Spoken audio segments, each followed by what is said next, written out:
नमस्ते दोस्तों, मैं आपका दिल से स्वागत करती हूँ। दोस्तों, शादी के 1 महीने के बाद ही हमारा घर हमसे छीन गया। तब उस वक्त मेरे पति के साहब ने हमें सहारा दिया। उसी वक्त मेरे पति के आंखों की रोशनी भी चली गई थी। यह सब कुछ देखकर मुझे बहुत तकलीफ महसूस हो रही थी। मैं अपने पति के प्यार से वंचित रहने लगी थी। तभी मालिक की नजर मेरे खूबसूरत बदन पर पड़ गई। उस दिन के बाद से वह अपनी ख्वाहिश पूरा करने के लिए मौके की तलाश में रहने लगे। एक दिन मैं बाथरूम से नहाकर आई थी। तभी साहब अचानक से मेरे कमरे में आ गए। उस वक्त मैं सिर्फ एक तौलिए में थी। फिर वह कहने लगे, अनामिका, अब तो तुम्हारा पति अंधा हो गया है, अब उससे तुम्हें वो खुशी नहीं मिल पाती होगी। इतना कहते कहते वह मेरे एकदम करीब आ गए। तब डर से मैं घबरा गई, जिससे मेरी हाथ से तौलिया छूट गया और नीचे गिर गया। अब मैं कपड़ों से बिल्कुल आजाद थी। यह देखकर साहब अपने आप पर काबू ना कर सके और फिर उसी हालत में मुझे लगातार 3 बार। दोस्तों, आगे की कहानी सुनने के लिए आपसे हमारी हाथ जोड़कर विनती है कि आप लोग कहानी को सुनकर हमारे चैनल को सब्सक्राइब करना भूल जाते हैं। कृपया सबसे पहले हमारे चैनल को सब्सक्राइब कर लें। दोस्तों, मैं देखने में बहुत सुंदर थी, लेकिन मेरे पति के लिए मेरी खूबसूरती का कोई मोल नहीं था। मेरी खूबसूरती मेरे पति के सामने बेकार थी, क्योंकि मेरा पति अंधा था। शादी के कुछ दिन बाद ही मेरे पति की आंखों की रोशनी धीरे धीरे खराब होने लगी और शादी के 1 महीने के बाद ही उनकी आंखों की रोशनी पूरी तरह से चली गई। अब वह कुछ भी देख नहीं सकते थे। शादी के बाद मेरा बदन और भी ज्यादा चमकने लगा था। मैं पहले से ज्यादा खूबसूरत लगने लगी थी, मगर मेरी खूबसूरती का तारीफ करने वाला कोई नहीं था। अब मैं एक अंधे आदमी की सेवा कर रही थी। हमारे ससुराल में केवल मैं और मेरे पति रहते थे। एक बार हमारे घर पर एक आदमी आया था। इससे पहले मैंने उस आदमी को पहले कभी नहीं देखा था। मैं आदमी से पूछने लगी कि वह कौन है। फिर उसने मुझे बताया कि मैं अजीत का साहब अनिल हूँ। अनिल का नाम सुनते ही अंदर से अजीत की आवाज आई। उन्होंने मुझसे कहा कि साहब को दरवाजे पर खड़ा करके तुम क्या पूछ रही हो, पहले उन्हें अंदर ले जाओ। अंदर आते ही अजीत के साहब ने उसके कान में कुछ कहा। तब मैंने अजीत के चेहरे पर बहुत चिंता दिखाई देने लगी। उसका उतरा हुआ चेहरा देखकर मैंने उसके साहब से पूछा कि क्या हुआ। तब उसके साहब ने कहा, भाभी जी, आपको जल्द ही यह घर छोड़ना पड़ सकता है, क्योंकि इस घर की एग्रीमेंट खत्म हो चुकी है। इसलिए जल्द ही इस घर को बैंक वाले अपने कब्जे में ले लेगा। साहब की बातें सुनकर मैं चौंक गई। उस वक्त मुझे ऐसा महसूस होने लगा था जैसे एक के बाद एक संकट हमारा इंतजार कर रहा था।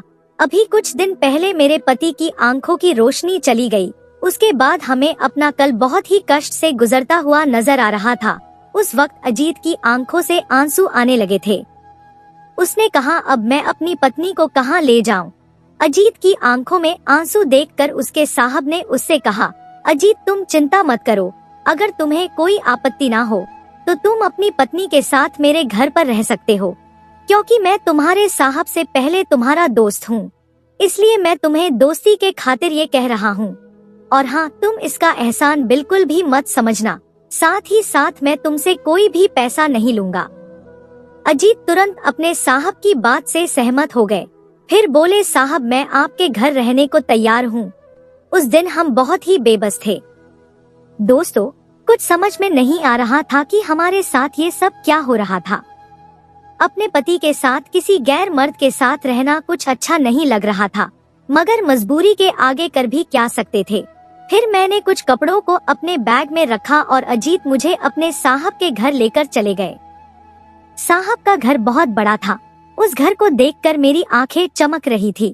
उनके घर में भी कोई परिवार नहीं था। जैसे ही मैं उनकी किचन में खाना बनाने गई, तभी साहब ने मुझे रोक लिया और वह कहने लगे कि घर में नौकरानी काम करती है, इसलिए आपको कोई काम करने की जरूरत नहीं है। तुम बस यहाँ रहो और अपने पति का ख्याल रखो। साहब के कहने पर मैंने अपना सर हिला दिया। फिर उन्होंने अपनी नौकरानी से कहा कि हमें हमारा कमरा दिखा दे।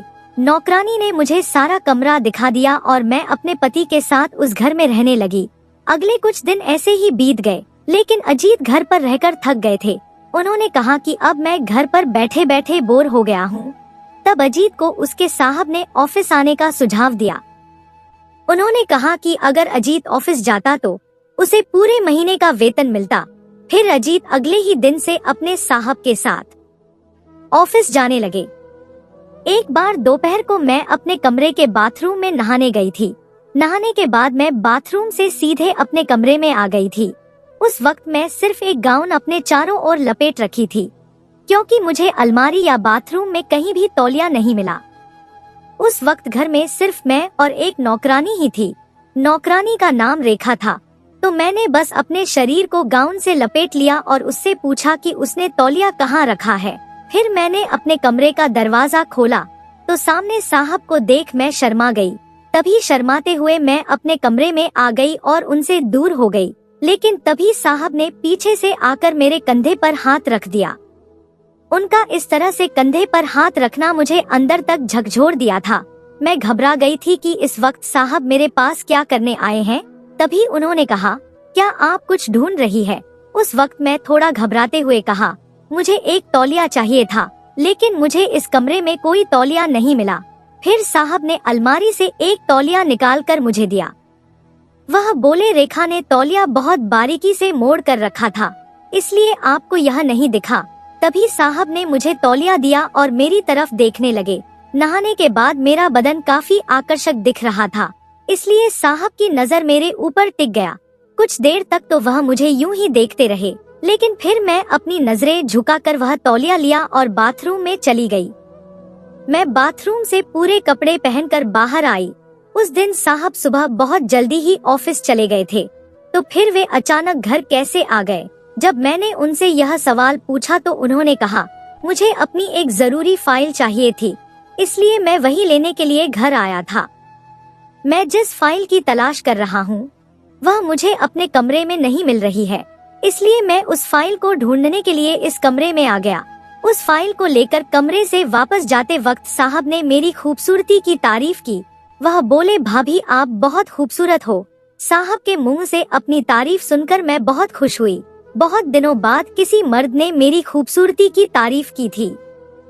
उस रात मैं अजीत को अपने हाथ से खाना खिला रही थी, तभी गलती से मेरा हाथ से खाना उसके शरीर पर पड़ गया, जिससे अजीत मुझ पर चिल्लाने लगा। अजीत के साहब भी हमारे सामने ही बैठे थे। अजीत ने जिस तरह से मुझसे बात की उससे मेरी आंखों में आंसू आ गए। अजीत से मेरी आंखों में आंसू नहीं देखे गए। तब मैंने अजीत से बिना कुछ कहे उसके कपड़े साफ करने लगी। खाना खाने के बाद मैंने उसका हाथ पकड़कर उसे हमारे कमरे में ले जाकर छोड़ दिया। दोस्तों, उसके बाद मैंने उसे बिस्तर पर लिटा दिया और फिर कमरे से बाहर आ गई। काफी देर के बाद मैं अपने कमरे में सोने के लिए गई थी, क्योंकि मुझे अजीत की बात बहुत बुरी लगी थी। मैं बाहर हॉल में बैठी थी। फिर कुछ के देर बाद साहब खाने की प्लेट लेकर मेरे सामने आ गए। वे जानते थे कि मैंने अभी तक खाना नहीं खाया है। उसने मेरी आंखों से आंसू पोंछे और मुझसे कहा कि भाभी, कभी भी खाने को लेकर गुस्सा नहीं करना चाहिए। उस वक्त साहब मुझे अपने हाथ से खाना खिलाने लगे। मैं खाने से मना कर रही थी। फिर साहब ने मेरी तरफ गुस्से से देखा। तब मैं उनकी इस गुस्से भरी नजरों से डर गई। उन्होंने मुझे थोड़ी सी रोटी के टुकड़े खिलाए। फिर वह मुझे अपने हाथ से पानी दिया। मेरे चेहरे पर डर साफ साफ दिखाई दे रहा था। फिर साहब ने कहा, भाभी आपको मेरी नजरों से डरने की जरूरत नहीं है। आप तो बच्चों की तरह ना खाने की जिद कर रहे थे, इसीलिए मैंने आपको थोड़ी सी आंख दिखा दिया। उसके लिए माफ कर दो। अजीत को आपके साथ वैसा व्यवहार नहीं करना चाहिए था जैसा उसने आपके साथ किया। उनकी बातों में मुझे प्यार का एहसास हो रहा था। उस वक्त मैंने उनके कंधे पर सिर रख दिया और खूब रोने लगी। अनजाने में मैंने अपना दुख उनके सामने रख दिया था। जब से अजीत की आंखों की रोशनी चली गई थी, तब से मेरे जीवन से मेरे पति की खुशियाँ गायब हो गई है। मुझे वह खुशी नहीं मिल पा रही थी जो मुझे अपने पति से चाहिए थी। मैं यूं ही हर दिन अपने अरमानों का गला घोंट कर जीती आ रही हूँ। उस रात मैंने साहब के सामने भावुक होकर यह सारी बातें कह दी थी। मेरी बात सुनने के बाद साहब ने मुझसे कहा कि भाभी, मैं इस वक्त आपकी मन की पीड़ा को समझ सकता हूँ। अगर आपको कभी मेरी जरूरत महसूस हो तो आप मुझसे खुलकर बता सकती हो, लेकिन हाँ, आज के बाद आप मुझे साहब मत कहना, क्योंकि मैं अजीत का दोस्त हूँ। इस नाते मैं आपका भी दोस्त हुआ, इसलिए आप मुझे मेरे नाम से भी बुला सकती हो। अगर हम एक दूसरे से एक दोस्त बनकर बात करें तो निश्चित रूप से मैं आपका दर्द और करीब से जान सकता हूँ। मैं अवश्य ही तुम्हें उस दुख से बाहर निकालने में मदद करूँगा। मेरे पति के साहब अनिल की बात सुनकर मेरे दिल को बहुत सुकून मिली। अनिल से बात करते समय अचानक मुझे अपने कमरे से अजीत के चिल्लाने की आवाज सुनाई दी। तभी मैं उसकी आवाज सुनकर अपने कमरे में दौड़ कर गई। जब मैं कमरे में दाखिल हुई तो मैंने देखा कि अजीत गहरी नींद में सो रहा था। फिर मैं भी उसके पास जाकर लेट गई। रात को नींद में भी मेरी आंखों के सामने मेरे पति के साहब का ही चेहरा दिखने लगा था। मुझे नहीं पता था कि मुझे साहब की याद क्यों आ रही थी। मैं काफी देर तक उसी के बारे में सोचती रही। फिर ना जाने वो रात का कौन सा पहर था जब मेरी आंख लग गई। जब आंख खुली तो सुबह हो चुकी थी। कुछ दिन बाद मेरी बहन अमृता मुझसे मिलने आई। जहां साहब और मेरे बीच नजदीकियां बढ़ रही थी, वहीं मेरी बहन भी आ गई थी। वैसे भी अब मैं जिस घर में रह रही थी वह मेरे पति के साहब का था, लेकिन मैं अमृता को इसके बारे में कुछ भी नहीं बता सकती थी। अजीत ने मुझसे कहा था कि तुम अपनी बहन अमृता से कह दो कि यह घर हमारा है। उसके कहे मुताबिक मैंने अमृता से कहा कि यह घर हमारा अपना है। अमृता मेरी दौलत देखकर बहुत खुश हुई। उसने अगले ही दिन फोन करके मेरे माता पिता को भी बुला लिया और उनके सामने मेरे पति की तारीफ करने लगी। दोस्तों, जब से अमृता इस घर में आई थी तब से वह अनिल के पीछे ही नजर आती थी। उस रात अनिल और अजीत ऑफिस से घर नहीं लौटे थे। तब अमृता मुझसे अनिल के बारे में पूछने लगी। वह कहने लगी, मुझे नहीं लगता कि जीजू के दोस्त की अभी शादी हुई होगी। मैं आज रात अनिल को प्रपोज करने जा रही हूँ। वह जरूर हमारे जीजू जैसा ही अमीर होगा। अमृता की नजर साहब के पैसों पर पड़ चुकी थी। उसे नहीं पता था कि जिस घर में हम लोग रह रहे हैं वह घर अनिल का ही है। मैं बार बार उसे अनिल से दूर रखने की कोशिश कर रही थी, पर उस रात खाना खाने के बाद मैं चुपके से अनिल के कमरे में देखने गई। तभी मैंने अमृता को अनिल के कमरे में देखा था। उस वक्त मैंने अमृता के हाथ में एक नया सूट देखा था। अनिल ने एक ही दिन में उसके लिए नए कपड़े खरीद लाए थे। मैं उन दोनों को एक साथ देखकर जल रही थी। फिर मैं अचानक अनिल के कमरे में चली गई। अंदर घुसते ही मैं अमृता पर जोर से चिल्लाने लगी। मैं उसका हाथ पकड़कर उसे कमरे से बाहर ले आई। अमृता अब कमरे से बाहर आ गई थी, लेकिन वह अनिल की दी हुई वह सूट लेकर बाहर चली आई। मैंने अनिल की ओर बहुत गुस्से से देखा और उसके कमरे से बाहर चली आई। एक दिन मेरे पति और उसके बॉस अनिल की छुट्टी थी, तो उस दिन दोनों घर पर ही थे। तब मैंने सोच लिया था कि आज अनिल पूरे समय घर पर ही रहेंगे, तो मुझे यह पता था कि अमृता पूरा दिन उसका पीछा करेगी, इसलिए मैंने उसे अपने में शामिल करने की कोशिश की। उस दिन मैंने उसे बहाना किया कि आज मेरी तबीयत ठीक नहीं है। दोपहर तक मैंने उसे अपने कमरे में बैठाए रखा। एक शाम अजीत ने मुझे बताया कि उसने एक प्रसिद्ध आंख का डॉक्टर से मिलने का समय लिया है। वह स्पेशलिस्ट डॉक्टर दूसरे शहर के अस्पताल में बैठता था, इसलिए इलाज के लिए अजीत को कुछ दिनों के लिए दूसरे शहर जाना पड़ा। मैंने सोचा कि मुझे उनके साथ जाना चाहिए, लेकिन अजीत ने कहा, अनामिका, मुझे तुम्हारी आवाज से पता चल रहा है कि तुम्हारी तबीयत बहुत खराब है। साहब को ऑफिस का काम भी रहेगा। अब जब अमृता घर आ गई है तो मैं उसे कुछ दिनों के लिए अपने साथ ले जाता हूँ। अमृता मेरे पति अजीत के साथ अस्पताल जाने के लिए तैयार हो गई। मेरे माता पिता आज तक हमारे घर की किसी भी लड़की को काफी समय तक रिश्तेदारों के पास नहीं छोड़ते थे। अमृता मुझसे भी बढ़कर थी। वह कहीं पर भी ज्यादा दिनों तक नहीं टिक पाती थी, इसीलिए मुझे पता था कि वह एक दिन भी नहीं टिकेगी, और यह बात अमृता को भी पता थी। तब अमृता बोली, मैं जीजू के साथ अस्पताल जाने के लिए तैयार हूँ, लेकिन वहाँ से मैं फिर यहाँ ना कर अपने घर चली जाऊंगी। दोस्तों, मैं भी यही चाहती थी कि अमृता जल्द से जल्द यहाँ से चली जाए, क्योंकि एक चाहत थी जो उसके आने के बाद से वह अनिल को अपने आगे पीछे घुमा रही थी। अब अमृता के जाने से मैं बहुत खुश थी, क्योंकि मेरे पति अजीत और अमृता एक ही दिन शहर के लिए निकल गए थे। अजीत और अमृता अनिल के ही गाड़ी से दूसरे शहर के लिए निकले थे। उनके साथ एक ड्राइवर भी था। अब तो दिन रात मैं और अनिल घर पर अकेले ही रहते थे। मेरे लिए यही मौका था कि मैं अपनी ख्वाहिश को पूरा कर सकती थी। मैं अनिल के प्यार पाने के लिए तड़प रही थी। मैं हमेशा से यही मौका ढूंढ रही थी कि कब उसके साथ मुझे जी भर के वक्त गुजारने को मिलेगा। उस दिन जब रात हुई तो मैं अनिल से बिना बात किए मैं अपने कमरे में चली गई। शायद उसे समझ आ गया था कि मैं उससे नाराज हूँ। उसी रात को अनिल हाथ में एक डिब्बा लेकर मेरे कमरे में आया। फिर आते ही उसने मुझे वह डिब्बा दिया। उस डिब्बा में एक सूट था। वह वही वाला सूट था जो उस दिन अनिल ने इसे मेरी छोटी बहन को दिया था। मैं फिर गुस्से में अनिल से कहा, अनिल जी, आप कुछ दिन पहले यह सूट मेरी छोटी बहन को दिए थे, अब आप वही सूट मुझे क्यों दे रहे हैं? मेरी इस बात पर अनिल ने कहा, अनामिका, यह सूट मैं तुम्हारे लिए ही लाया था। जब उस दिन मैं इस सूट को अपनी अलमारी में रख ही रहा था कि तभी अमृता मेरे कमरे में आ गई। वह यह सोचकर वहीं बैठ गई कि मैं यह सूट उसके लिए लाया हूँ। मैंने अमृता से ठीक से कुछ शब्द भी नहीं बोले, लेकिन अमृता मेरे पीछे ही पड़ गई। तभी अनिल मेरे पास आए और अपना हाथ मेरे कंधे पर रख दिया। वह बड़े आत्मविश्वास से मुझसे बात करने लगे। उन्होंने कहा, अनामिका, मुझ पर विश्वास करो, मैं यह सूट सिर्फ तुम्हारे लिए लाया था। मैंने आज तक किसी लड़की के लिए कुछ नहीं खरीदा, लेकिन मैं यह सूट तुम्हारे लिए खरीदा था। उस वक्त मुझे अनिल की बातों में सच्चाई झलक रही थी, तो फिर मैंने उसका उपहार स्वीकार कर लिया। वह मुझसे ड्रेस पहनने को कहने लगा जो अनिल ने मुझे दी थी। मैंने उसकी जिद के आगे झुक गई। फिर मैं उसके सामने वह ड्रेस पहनकर आ गई। यह ड्रेस ऊंचाई में बहुत छोटी थी। ऐसा ड्रेस बहुत पहले पहना था और फिर उतने दिनों के बाद आज पहना था।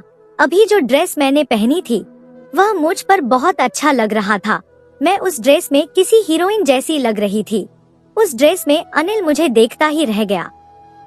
फिर वह मेरे पास आया और अपने हाथ से मेरे हाथ पकड़कर सहलाने लगा। उन्होंने कहा कि मैंने आज तक ऐसी पवित्र सुंदरता कहीं नहीं देखी है। तभी मैंने कहा कि ऐसी पवित्र सुंदरता का क्या फायदा अगर इसे देखने और सराहनीय करने वाला कोई ना हो। मेरी बात पर अनिल ने कहा, अनामिका, मैं हूँ ना तुम्हारा दुख दूर करने के लिए।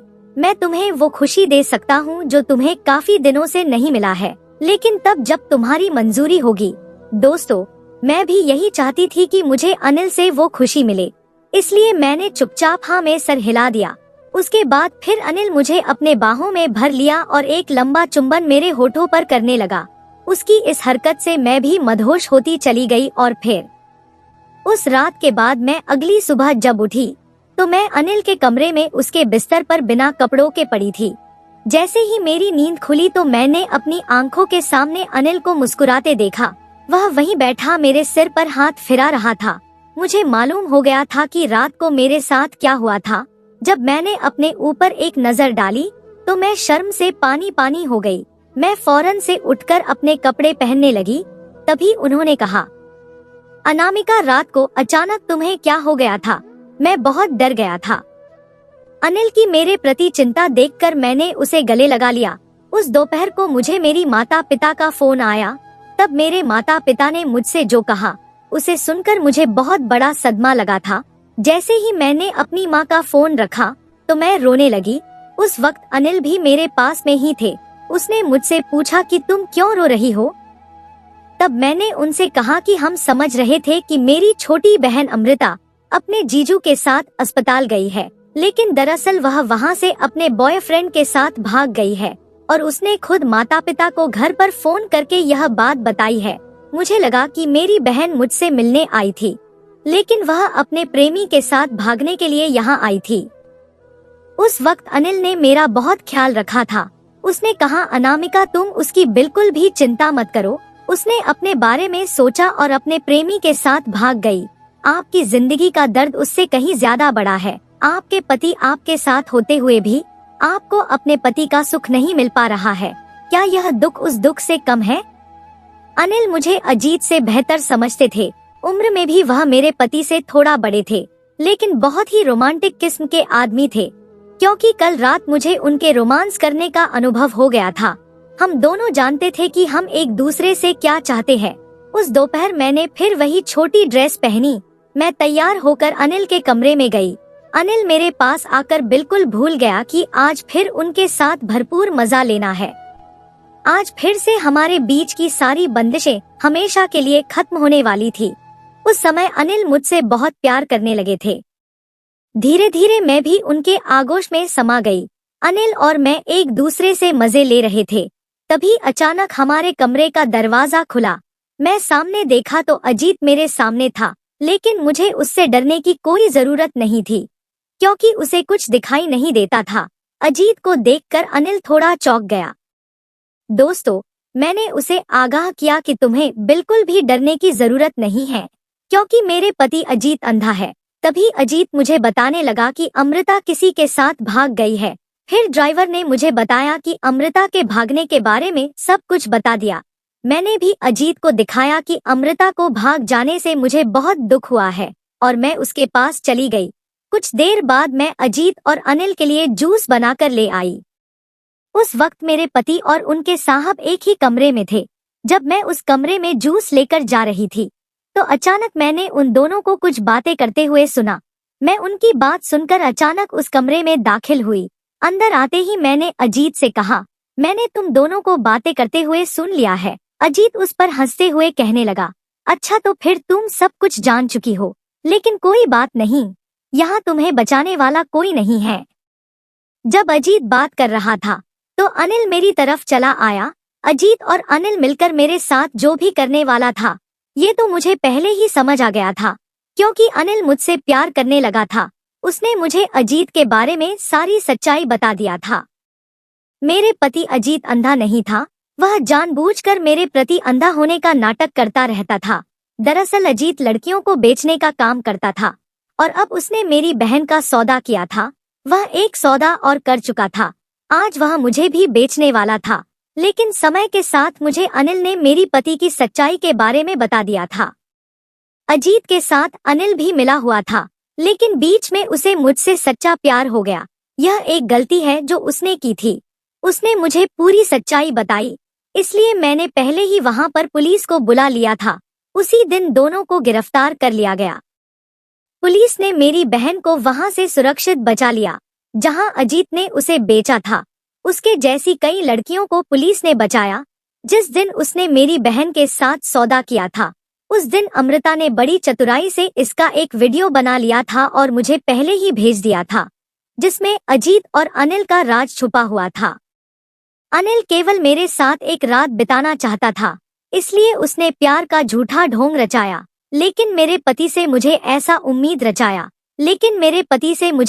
उम्मीद बिल्कुल भी नहीं था। मगर उसने भी मुझे धोखा दिया। वह इस कदर घटिया आदमी निकाला जो खुद अपनी ही पत्नी का सौदा कर डाला। इसलिए आज उन दोनों को किए सजा उसे मिल रही है। तो दोस्तों, यह थी हमारी आज की कहानी।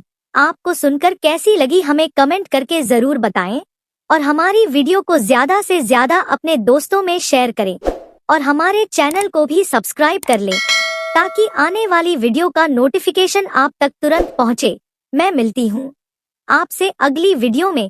तब तक के लिए धन्यवाद।